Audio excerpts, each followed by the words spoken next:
ગુજરાતમાં તો ઘણા ગાંઠ્યા હોય એવા પક્ષનો એક ધારાસભ્ય હમણાં નવા ધારાસભ્ય થયા એ પહેલા તેમણે ઘણી બધી જાહેરાતો કરી નાખી. હું આમ કરી દઈશ, પ્રજાના કામ આમ કરી દઈશ, પેલો પક્ષ આમ નથી કરતો, આ પક્ષ આમ નથી કરતો.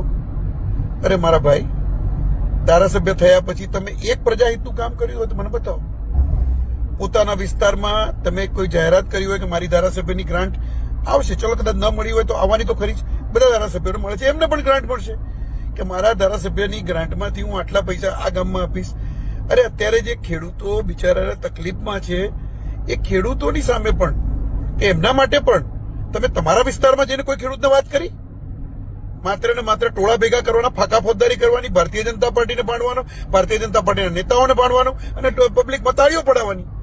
ફાંકા ફોજદારી વસ્તુ અલગ છે, પ્રજા હિતના કાર્યો અલગ છે. પ્રજા બધું સમજે છે, ગુજરાતની પ્રજા બધું જ સમજે છે.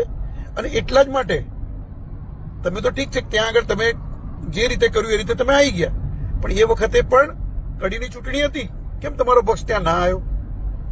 એટલે આ બધું વિચારવાનું છે. અને ફાંકા ફોજદારી બંધ કરીને પ્રજાહિતનું કામ કરશો ને તો પ્રજા ફરીથી તમને પસંદ કરશે.